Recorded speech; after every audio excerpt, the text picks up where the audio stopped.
aš visada galvoju, kad kai pradėsiu čia filmuotus video, galvoju, bus laukia žiauriai geras oras, žinai, bent jau pirmą video, kai darysiu laukia, čia švies saulė, čia vos nežinai, viskas tobulai, idealiai, bet žinok, nė velnio taip nebūna. Šiandien iš vis yra apsiniaukę, atrodo, kad netgi to įlis, bet žinok, visiškai dzin. Dėl to žiauriai nepergyvenu, tik yra viena tokia bėda.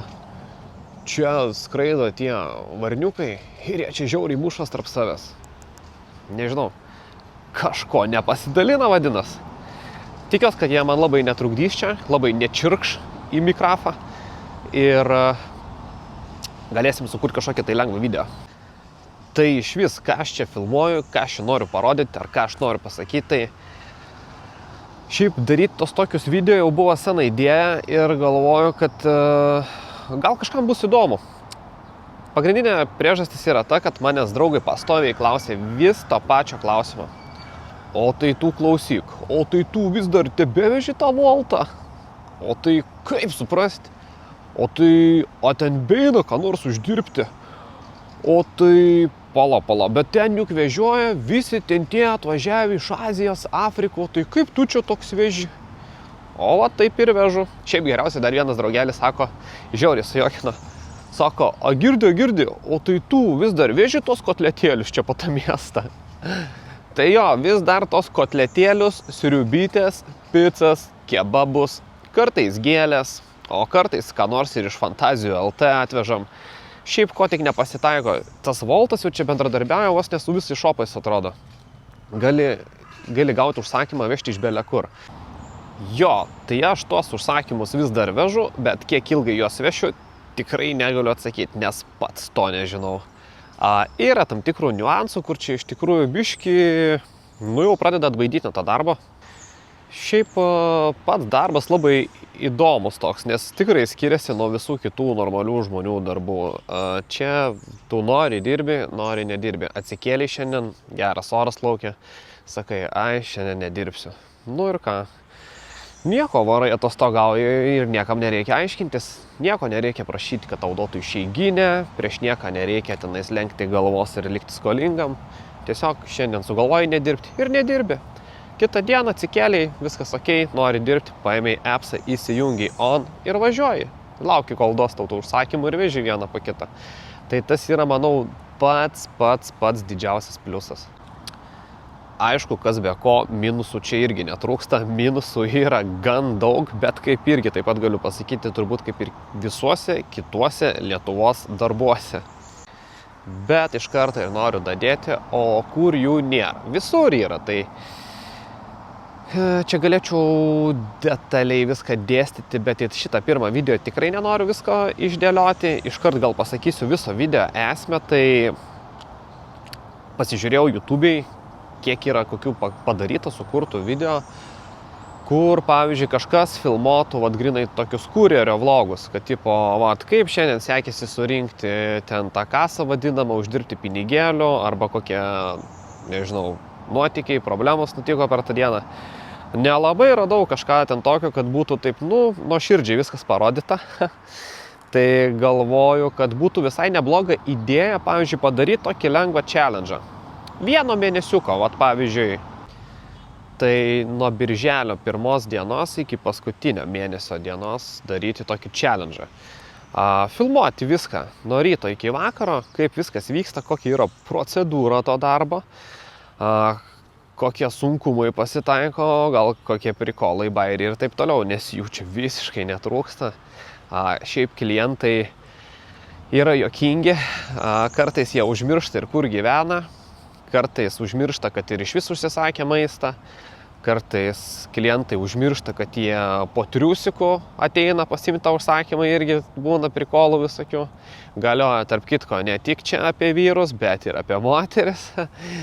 Tai va, manau, per tą mėnesiuką tikrai būtų ką parodyti. Visi tie bairiai, visi prikoliukai. Su restoranais visokios situacijos, pavyzdžiui, kaip mumis erzina, kai ateini, užsakymas paspaustas, kad paruoštas, ateini jį paimti, o ten nėra ką paimti, nes jis net nepradėtas gaminti. Ir įsivaizduokit kokią situaciją, dėkim, klientas žiūri namuose, kad kurjeris yra atvažiavęs vietoje, užsakymas mato, kad yra paruoštas, bet kažkodėl kurjeris jo neima. Ir automatiškai atrodo, kad čia kurjeris pjauna grybą, čia kurjeris jau kažką jau čia nesąmonės daro. O iš tikrųjų realybė būna visai kitokia, tai tiesiog ne viską visą laiką visi žino, kaip viskas yra iš tikrųjų. Arba dar toks pavyzdys, pavyzdžiui, aišku, kas naudojatės tom paslaugom, užsisako tą maistą į namus ir jeigu užsisakot kokią sriubą, tikrai jaučiu, jeigu užsisakinėt stabiliai, yra ne kartą pasitaikę, kad jums atveža užsakymą, kur yra sriuba visa ištaškyta. Čia irgi yra tam tikras niuansas, kur iš tikrųjų kurjeris yra visiškai nieko dėtas, kad taip nutinka. Tai va, jeigu žiūrėsit toliau tos video, tai parodysiu, kur būna ta visa problema. Tai čia išvardinau tik kelis tokius paprastus esminius dalykus, o šiaip jų yra pilna ir nežinau, galėčiau čia pasakoti, bet sakau, į pirmą video tikrai nenoriu čia nieko sugrūsti, laikui bėgant, po biškį.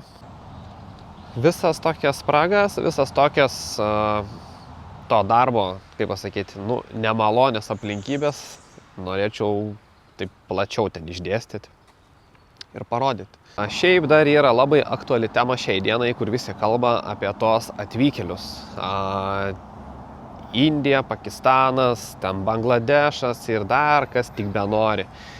Ir jie yra realiai okupavę miestą.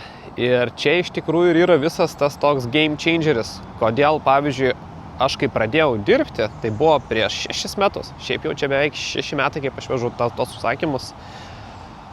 Ir bijau sumeluoti, ar kartais tai nebuvo 2021 metais, kažkur Liepos mėnesį, kaip aš atsidariau individualią veiklą ir pradėjau vežti tos užsakymus. Ir iš tikrųjų, tuo metu buvo tikrai viskas labai okei. Ir galėjai uždirbti okei, ir pats darbas buvo toks okei. O dabar, ko toliau, to darosi biškį sudėtingiau, būtent dėl tų atvykėlių, nes, jie čia keičia taisyklės iš tikrųjų.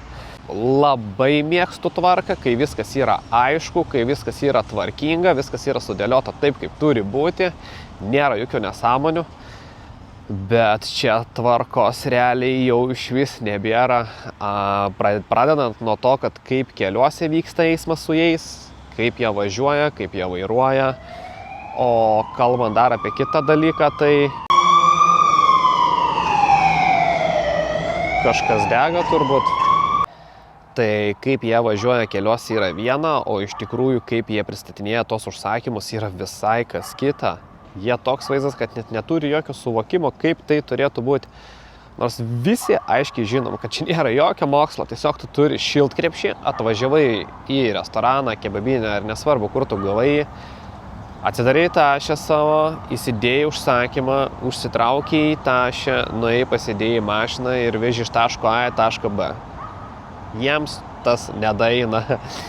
Kiek visokių mačiau bairių per visą tą laiką, kiek dirbu, tai nežinau, galėčiau čia knygą parašyti apie jos. Pats, pavyzdžiui, buvau kažkada užsisakiau tą maistą, šiaip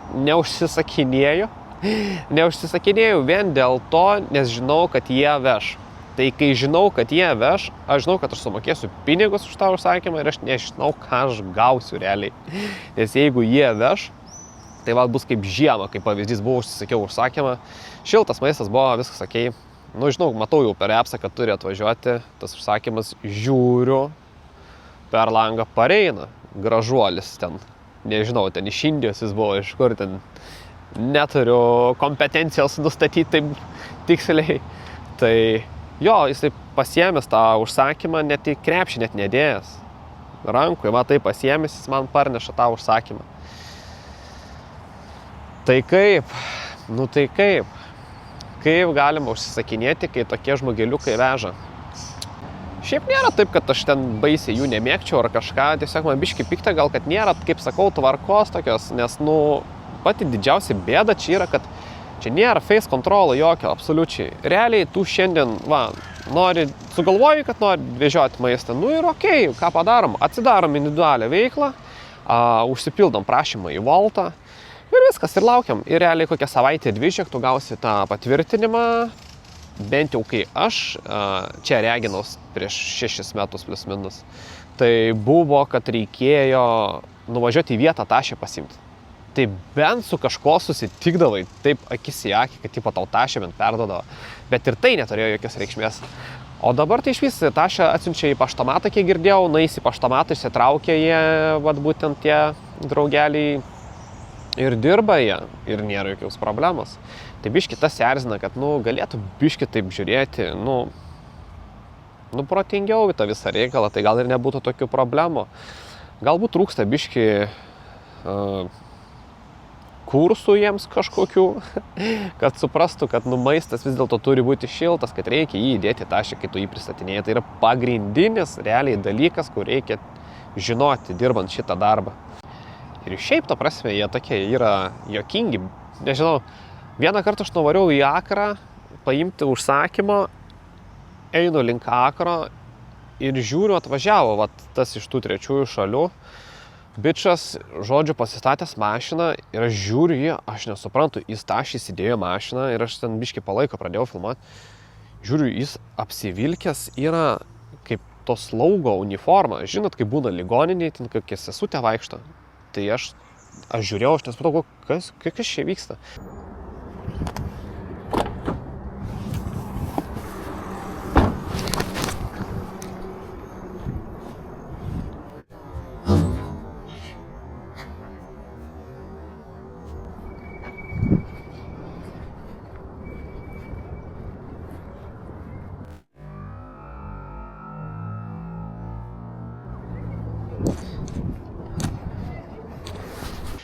Ir po kiek laiko man tik dašuta, kad, ta prasme, jisai turbūt studijuoja slaugą ir jisai po tų studijų ar po tos praktikos, nežinau, net nevažiuoja persirengti, ar taip suprasti, jis su ta pačia uniforma, kur ligoniniai ten kažką atlieka, jis pasijungia appsą išėjęs į lauką ir jis veža užsakymus čia toliau.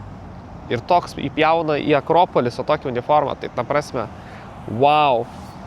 Tai tokių bairių pasitaiko, šiaip norėčiau visus tokius ir parodyti, žiūrėsim, kas nutiks per tą mėnesį, gal kažkas iškris panašaus, gal ne. Tai va, plius, ką noriu dadėti, tai mes darysim visą tokią bendrą apžvalgą, kiek išleidžiam pinigėlių ant kuro, kiek čia iš tikrųjų lieka, kai uždirbi. Nes jeigu tavo kaimynas veža užsakymus ir kai tu vakar jo paklausi, tai kaip tavo einas, čia kiek tu uždirbi ir jis tau sako, oi, valandą 10 eurų aš uždirbu, šiandien dirbau 10 valandų, aš turiu 100 eurų uždirbi šiandien, o kiek tu? Tai žinok, neklausyk to savo kaimyno, nes jis tikrai 100 eurų neuždirba. Taip, į valandą surinkti 10 eurų yra įmanoma, bet kadangi čia yra individuali veikla, mes patys mokam mokesčius. Tiek, kiek mes uždirbam, tiek mes ir susimokam. Ir kadangi aš jau dirbu tikrai ne pirmus, ne antrus, ne trečius metus, jau žinau, kad reikia pasidaryti išsivesti savo teisingą koeficientą. Kas tas yra? Tai realiai aš žinau, kiek man valgo kuro mašina, ten 100 kilo, žinau, kokie mano mokesčiai, žinau, kokio aš turiu išlaidų čia, viską susidedu į vieną bendrą kasą ir kaip pavyzdys, jeigu uždėkim surinkau šiandien 100 eurų į kasą, bent jau taip aš vadinu į kasą, tai kaip pavyzdys, man lieka 70 eurų švarių. Kai jau viską atskaičiuoji, mokesčius, kurą, PSD, kaip pavyzdys, nes tai irgi susideda, tai gaunas man 7 eurų. Tai kaip pavyzdys, mano koeficientas koks yra 0,7. Tai vadinasi, kad ir kokią sumą aš surenku per dieną, dėkim 120, dauginu iš 0,7 ir aš žinau, kiek aš tiksliai šiandien uždirbau. Kaip susidarau tą koeficientą ir visą kitą ir kaip čia viskas vyksta iš tikrųjų, taip pat galėsim pažiūrėti per visą birželį. Darysim bendrą statistiką, kiek uždirbom per kiekvieną dieną, kokie buvo tie užsakymai, kokie buvo tie skanėstai, kaip aš vadinu, kur iškrenta už 7-8 eurus vežti kur nors toli ir taip toliau. Arba gal iš vis kokie būna juokingi užsakymai, kur krenta, pavyzdžiui, po 1,20 €. Žiūri toks ir nesupranti. Šiaip ne vieną kamerą turiu dar vieną. Tokia kaip GoPro čia užsidėsiu, tokia kaip PAU režimo bus, grinai eisiu ir realiai viskas matysis. Galiu mesti pavyzdį toj. Tai bus įdomu, manau. Šitam darbe pats svarbiausias dalykas yra realiai su kuo tu dirbi. Mašina yra, ko gero, pats didžiausias faktorius, kaip reikia pasigerinti savo koeficientą. jeigu tu dirbi, nežinau, aš visą tą laiką, kiek čia dirbo, 5-6 metai, aš labai griežtai esu pasakęs, kad dyzelis, neįmanoma su jo čia nieko uždirbti, jeigu tu dirbi su dyzeliu, realiai tu dirbi į nulį. Aiškus, gal kažkas ten, nežinau, turi ten 26 metų tą dyzeliuką, kur ten valgo 4 litrus dyzelio, jeigu taip gali būti. Tai gal tada kažkas ir jo. Šiaip aš pats dirbu su hybridu. Nėra ką lyginti su visais kitokiais ten variantais, nes čia pats pirmas faktorius yra kuras. Kiek išleidi ant kuro ir jeigu tu išleidi daug, realiai tu labai daug pinigėlių prarandi į tą koeficientą. Tai tik hybridas, jeigu nori kažką uždirbti. Tai ką žinau, varom pažiūrėsim, su ko mes čia tą visą birželį dirbsim. Šiaip prieš išvarant, pasižiūrėjau, labai čia švaru, gražu ir tvarkinga. Ir taip galvoju, taigi tas Donelaitis, skaityk, čia grožinė literatūra buvo iššovęs su savo poema metai. Ir čia visiškas grožinis vaizdas. Jo. Tai jo, svarbiausias dalykas šitam darbui yra mašina, su kokia tu važiuoji, realiai tiek tu pinigėlių ir sutaupai. Aš pats realiai šiuo metu dirbu su Lexusu. Lexusas CT200H. Hybridas. Pagrindinis dalykas, ką reikia žinoti, tai yra nuo 4 iki 5 litrų ant 100 km. Šiaip kiti dedasi netgi dujas į tokius mašiniukus, kad dar labiau sutaupytų. Šiaip kaip ir gera idėja, bet kai įsidedi tas dujas, tai aš suprantu, kad nuo kokių 10 litrų nuo 100 kg gali taupyti, gal jo, bet kai tau te valgo 4-5 litrus, realiai ką tu ten jau besutaupysi. Šitas yra antras mano toks modelis, turėjau prieš tai prie Face'ą, labai patiko dėl kelių dalykų, kad labai patikima mašina. Šiaip aš jau esu pravažiavęs su šiais modeliais, bijau sumeluot, bet žinau, kad gal netoli 100 000 jau kilų. Ir kas svarbiausia, kad aš vis dar nežinau, kur ten turėtų užsidegti čekas. Nežinau, nėra gyvenime nieko nutikė su ta mašina. Įsivaizduokit, pravažiavęs 100 000 kilų ir niekas negenda. Tai vat būtent tokiam darbui reikia tokios mašinos, nes įsivaizduok, tu išvažiuoji dirbti, kaip pavyzdys, ir tau pastoviai byra. Tai kaip tu gali uždirbti?